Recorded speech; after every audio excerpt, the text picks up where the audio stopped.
Hi guys, it's Mina, and today I'm just talking about mainly my journey to getting to $20,000 saved in 1 year and how you can do that too. This past year I managed to save like around 12K because I was renting and paying off my car and doing all these things with my bills, and also my car was recovered from being stolen, so I had to fix my car for 4K. So that was like a whole situation. But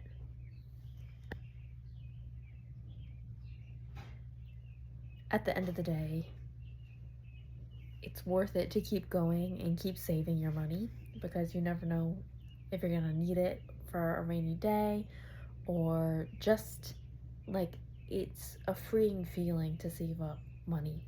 So I'm gonna tell you how you can save 10K within um, you can save like 20K easily in a year with these methods if you live at home with your parents still. But if you're renting, you're more likely going to save like around 10K cash.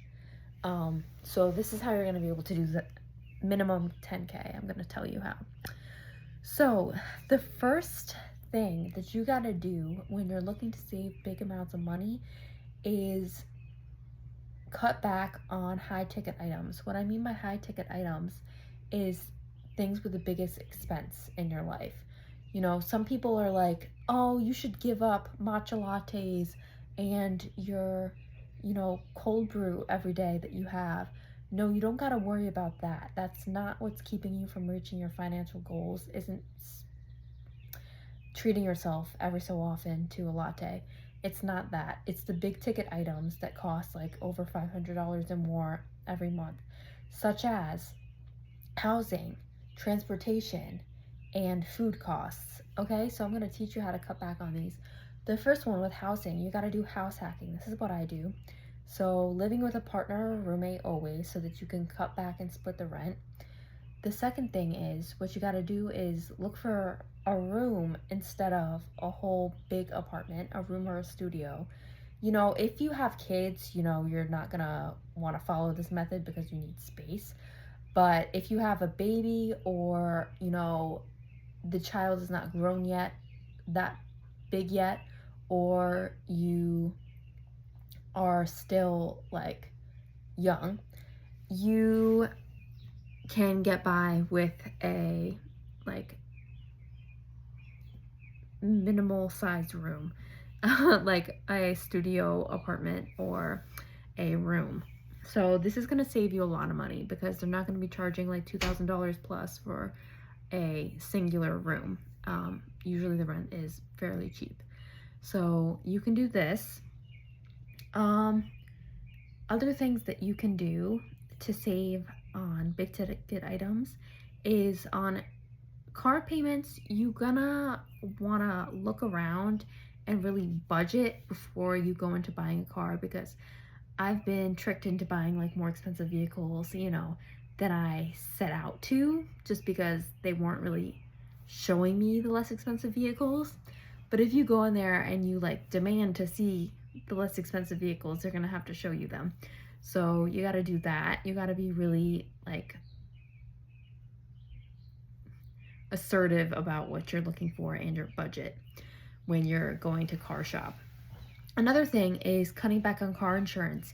So you can get the same coverage for cheaper if you just call up your different, like 4 different car insurance companies and ask them for a quote on how much you would have to pay each month. So this is what I did, and I save around $1,300 every year because I switched to a cheaper insurance that still offers me full coverage, which is awesome. The next thing you're gonna want to do besides comparing prices online is food costs. You're gonna want to meal prep. So this is specifically what I do. I do not eat out a lot, maybe once a week. I eat out, and that's like a special occasion treat. And I meal prep and grocery shop for the rest of the days, and this saves me $300 to $400 a month by not having Uber Eats. I deleted Uber Eats on my phone, and Grubhub, because I was spending way too much money that, it would be like $45 for one meal, like for one person, and it just wasn't making sense. It wasn't cutting it. I wasn't getting paid that much back in the day, so I like really $45 was too expensive for me out of my daily paycheck to be paying for one meal. You know, you still have 2 other meals you have to eat to keep up with your body. So, you know, $45 is way too expensive for one meal. So meal prep your meals. The other thing you're going to want to do that really makes a difference is you got to, every single payday that you get paid, whether that's once a week, 2 times a month, or every other payday, you're going to want to transfer money from your checking account to your savings, because if you just leave it in checking, it's going to fly out to all your expenses. So you actually want to manage your money and physically and tangibly move that money to your savings account every single payday.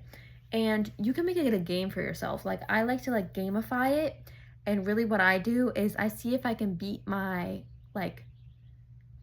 PR from last week by like saving more money and not touching as much, not spending as much week to week, and seeing if I can increase my savings rate. So a savings rate is basically the percentage you end up saving at the end of the month out of the total income you earned versus what you've spent. So if you can save like 60%, that's doing really well.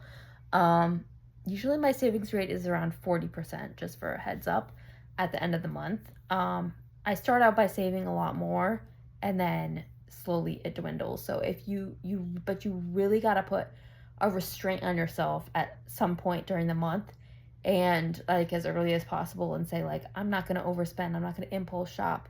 So I really only do bare minimum spending on like gasoline and bare minimum bills, and still I have like only 40% retention rate. So, you know, if people are out here spending on luxury goods, you know, there's no room in the budget really to do that, because then your savings rate is going to be at 0%. So don't do that. Don't buy luxury items. You know, those stores, they often sell like bags for $15,000 that only cost $50-$70 to make. So this is what they do. It's a business. That's how they make their money, but it's not actually worth that much. So you got to be really careful. It's like the same thing when you're going to buy gold jewelry. You know, most of it is cheap and filled with other metals and not real gold. You got to actually test it, see that it's certified, all that, to get real quality that you're paying for. Or don't pay for it. Like, you don't have to spend that money. You can save it. So, yeah, these are some tips. Other things that I do is basically, you know, really the main thing to focus on is cutting out subscriptions as well, because you don't need Netflix and Hulu and Peacock subscriptions. You don't even need any of them if you have YouTube as a free streaming platform, and creators get paid on here, so you don't got to worry about that. You know, it being ethical is ethical, and TikTok. So, you know, you have tons of ways you can get entertainment for free. You don't need to be buying subscriptions. And also online shopping subscriptions like Amazon Prime is a big waste of money, because, you know, you shouldn't even be spending on impulse in the first place, and shopping online is just like a trap made to make you buy more. So if you do have something in your cart, wait 24 hours before buying it. By the time you go back to it, you probably won't even want it, and you'll delete it from your cart. So that's another thing I do, is delayed gratification. Okay, I hope these tips helped.